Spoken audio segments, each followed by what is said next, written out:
Are you filming? Yeah. Okay, sorry, one sec. You're fine. You're there. Hello, I am joined by one of my favourite artists, Hetta Falzon. We filmed a podcast together a few months ago, I think. So if you haven't watched it, you should check it out.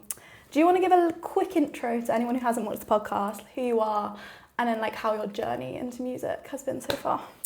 I am a 21-year-old singer-songwriter. Started writing songs when I got bored of practicing classical music, like 10 years ago now, and I'm still doing it. Still making songs. Mm-hmm. Today we are here somewhere very special. We are at Hoxton Hall, which you briefly mentioned in the podcast actually, about why this is a dream venue for you to play. Do you want to give a little bit of backstory? Yeah. I am not a fainter. Like, nothing against people who faint, but like I'm just like kind of immune to like illness and that kind of thing. And I went to this show in January, Jacob Alon, huge fan, and it wasn't even January, it might have been like March, and passed out during the show, which is like my worst nightmare. Don't know what happened after, don't know if people were like, oh, what's gotten into her, or if no one realised, I don't know, I just got dragged straight out. And it was just, I don't know, I just felt really like out of control and really like weak. I felt like really like disconnected to my body. It was at a time where one of my songs, Sobering, was doing really well, and I didn't have the team or knowledge to know how to navigate it, and I was just so busy and overwhelmed and like burnt myself out. It was such a good wake-up call because I was just like burning out, but I haven't been back to this venue since. They did give me a free chocolate bar though to get my sugar levels up, but I'm also allergic to milk, so it was kind of a win but kind of a lose at the same time. But yeah. And so you said you like to face your fears through music, so we are back here today. Have you got any other fears you'd like to face through music? I had a fear of buses, which I faced through my song called The Rabbit Hole. I also have another fear, which I'm facing through music, but I'm not allowed to say what it is yet. But I'm like really excited to like get the fuck over this. Very Am I nice. allowed to swear? Yeah. Okay. Today is also a special day because you released a song today. So I don't know why I'm checking what the song's called as if I don't know. I Hope You Notice Me came out today. Do you want to talk a little bit about what made you write the song and what it means to you? I wrote this in, again, a time where I was like completely overwhelmed and stressed out. In January, I had a lot of people like asking to write, and I just like didn't know who anyone was, and I was like, okay, I'm just gonna write songs to make friends. And someone who I thought I wanted to be friends with was an artist called Kilu. So I was like, yeah, let's write, meaning like, yeah, let's become friends.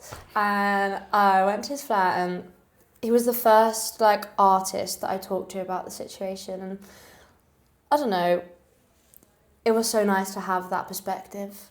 And we just wrote this beautiful song, and like I don't really do lyrics in sessions, so I think we just came up with I Hope You Notice Me, just that line, and then I was like, fuck, how am I gonna like make that into, like, I feel really limited when I write lyrics in sessions because I'm like, oh, what if I can't think of anything I care about? And it literally just poured out.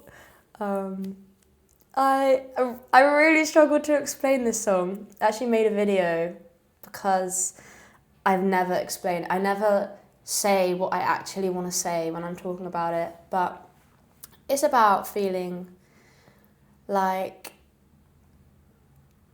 I also hate talking about it because it's so, like, I don't mean it in like a pick me way or in like a give me attention. Just like, it would be nice to like be fancied like once a year by one person. Do you know what I mean?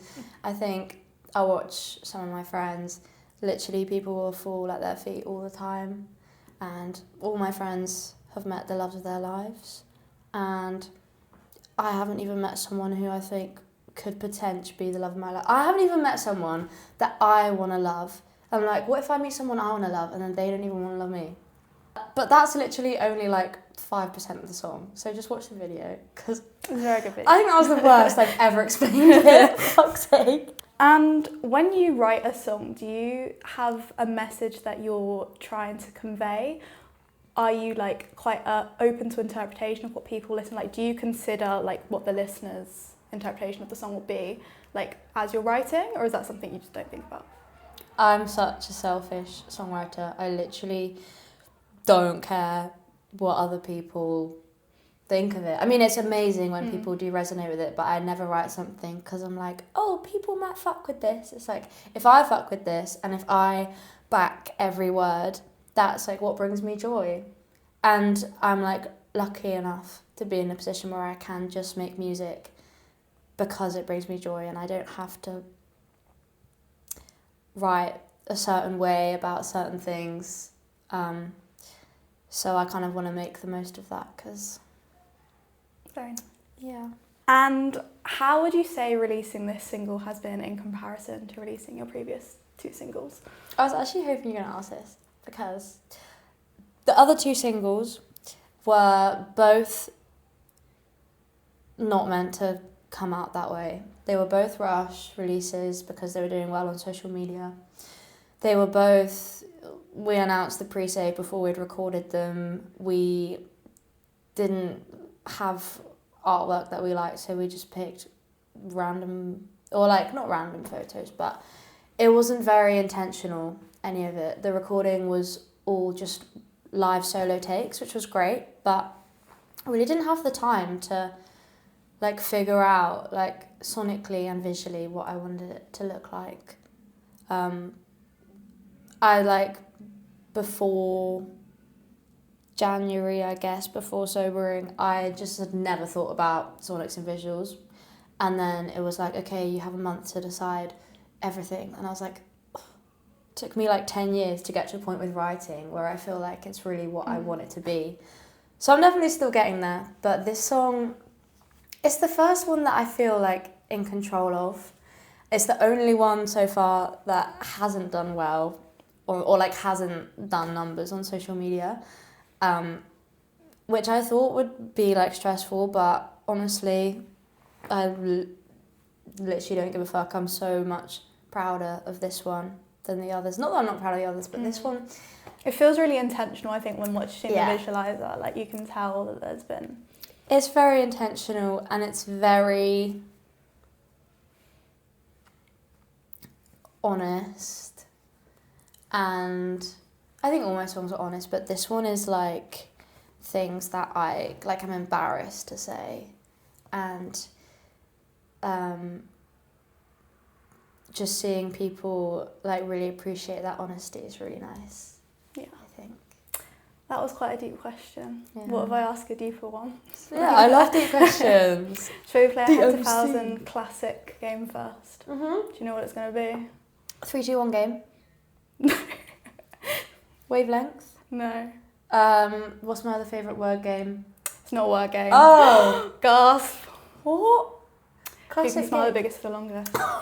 Yeah, but I think I have crisps in my teeth. Wait. Okay. I think I've already won. I was smiling so big for so long then. Okay. Let's do it. 3, 2, 1.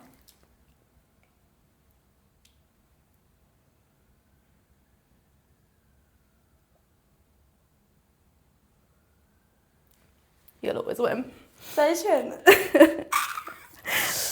I can't deal with the silence. I just... Okay, final question. Yeah. You mentioned a little bit about this earlier, actually, about how sort of when you didn't have a team and you were like quite overwhelmed with that at the time. And I think we spoke previously about like feeling like you were almost trying to like impress like sort of older men that were sort of in the industry. So as quite a like, I mean, you're very knowledgeable, like in the sense of like your technical knowledge and everything as well. But how has it been navigating the industry since having more of a team? Like comparison wise, like how are you finding it? Easier, like harder, more pressure? Like yeah. I have a lot more time to do the things that are the reason I do music. Like I have time to write, I have time to life, so I have stuff to write about. I mean, in like January, I was in meetings like every day, and I was like, why haven't I written a good song? And I was like, this is the busiest I've ever been, but I'm so uninspired. Like I've started kickboxing, I've started pickling things. I have time to like be a person, and it's made such a huge impact on my writing. I also just have like an incredible team who I just like trust their taste so much, and it's hard sometimes because I'm the least experienced person in the team. I've been doing it for the least amount of time, I guess. And so when I disagree with them, or when there are things I feel really strongly about, I definitely second guess myself all the time. But that's something that I'm definitely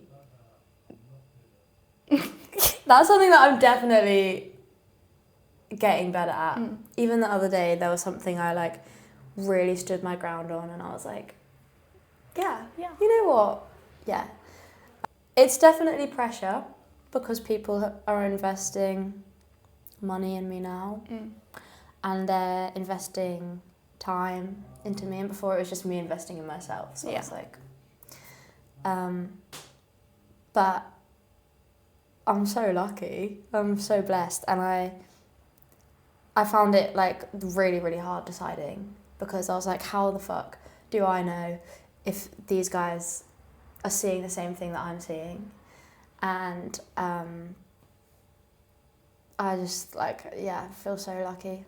I'm proper lucked out. And you worked hard. And I worked hard. But you gotta, But the decision I made was like quite a risky one. All I had the options I had were all so different that it really could have gone a lot of different ways, and I'm just so thankful. Lovely. Would you like to tell everyone your social medias and where they can find you on streaming platforms? Yes, you can follow me on Twitter, please, because I get more unfollows than follows. That was a hard time. No, I still do. I'm still getting unfollowed. Damn. I don't know why as well, because I think my tweets are good. Right? Yeah. Okay, my Twitter is Hetta Falzon. My Instagram is Hetta Falzon. My TikTok, Feta Calzone. Or Hetta Falzon. I actually think I post better stuff on Feta, honestly. If you're a fan of headstand content, then it's the place to be. That was scary. Hello? Hello? I don't know where we were at. Okay, what was the other thing? Streaming platforms, but you're Hetta Falzon. Oh, Hetta Falzon. Thank you so much for chatting with me. Thanks for chatting Always with me. space for you on Just Noise. And Hoxton Hall times 2. Hoxton Hall. Crazy, didn't even mention that. Oh, actually loose. Yeah. It's actually not real. I don't think I've ever heard that saying before. What? What do you just say? Actually? It's actually loose. Loose. I'm That's presuming that my means new good. favourite word. Loose. Loose. Loose. Loose. Swag. Loose. Woo!